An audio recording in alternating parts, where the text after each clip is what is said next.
ហើយអ្វីបានជាកសិដ្ឋានចិញ្ចឹមគោយកទឹកដោះដាក់ចំណីគោជាមួយនឹងស្មៅប្រភេទនេះជំនួសឲ្យស្មៅស្រស់ហើយមានពុកម៉ែបងប្អូនយល់ច្រឡំថានេះគឺជាចំបើងប៉ុន្តែការពិតវាមិនមែនជាចំបើងទេវាគឺជាប្រភេទស្មៅដែលហៅជាភាសាបច្ចេកទេសថាហេដែលត្រូវបានបំលែងមកដើម្បីផ្គត់ផ្គង់ចំណីទៅដល់សត្វគោជំនួសឲ្យស្មៅស្រស់ជាទូទៅការចិញ្ចឹមគោយកទឹកដោះគឺបរិភោគស្មៅស្រស់ជាអាហារប៉ុន្តែមានកត្តាឈ្នះចំនួន4យ៉ាងទើបគេប្រើស្មៅស្ងួតឲ្យជាចំណីគោជំនួសស្មៅស្រស់វិញហើយស្មៅស្ងួតនៅពេលដែលគេបង្កើតទៅជាប្រភេទបែបនេះគេហៅវាថា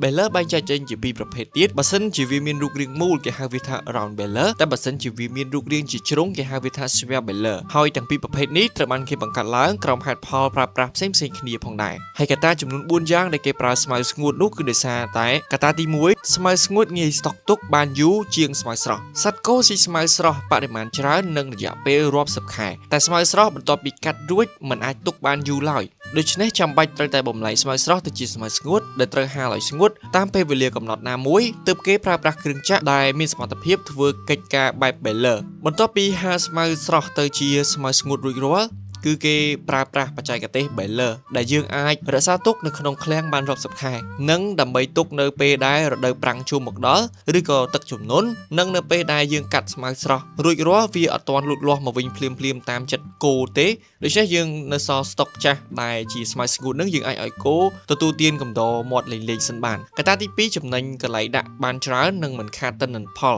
នៅពេលដែល baler រួចរាល់ងាយស្រួលទុកដាក់នៅក្នុងឃ្លាំងដើម្បីរក្សាទុកជាពិសេសរក្សានៅគុណភាពស្មៅដូចដើមកត្តាទី3ងាយស្រួលដឹកជញ្ជូនស្មៅស្ងួតស្រាលជាងស្មៅស្រស់និងងាយស្រួលបំលាស់ទីទៅក្នុងឃ្លាំងដើម្បីស្តុកទុកចំណេញពេលវេលានិងកម្លាំងពលកម្មទី4ស្មៅស្ងួតនៅតែរក្សាបាននូវគុណភាពកត្តានេះពាក់ព័ន្ធជាមួយនឹងគ្រឿងចក្រភាគច្រើនត្រាក់ទ័រខ្លះដែលពេញនិយមប្រើប្រាស់នៅអឺរ៉ុបដោយសារតែត្រាក់ទ័រខ្លះមានបច្ចេកវិទ្យាទំនើបដែលអាចរក្សាទុកសារធាតុចិញ្ចឹមដែលមាននៅក្នុងស្មៅបានយ៉ាងល្អនៅក្នុងស្មៅស្ងួតសំណើមត្រូវបានគ្រប់គ្រងដោយបច្ចេកទេស proper នៃត្រាក់ទ័រខ្លះហើយនៅក្នុងដំណាក់កាលបង្កើតស្មៅស្ងួតនេះគឺត្រាក់ទ័រខ្លះដំណើរការដោយស្វ័យប្រវត្តិអញ្ចឹងនៅពេលដែលប្រមូលផលស្មៅគឺវាដំណើរការបំលែងស្មៅដែលកំពុងតែស្ងួតនឹងវាប្រមូលរហូតទាល់តែពេញបរិមាណកំណត់ដែលវាធ្វើជារាងមូលឬក៏រាងជ្រុងទៅតាមយើងកំណត់នឹងហើយបន្ទាប់មកវាចេញជា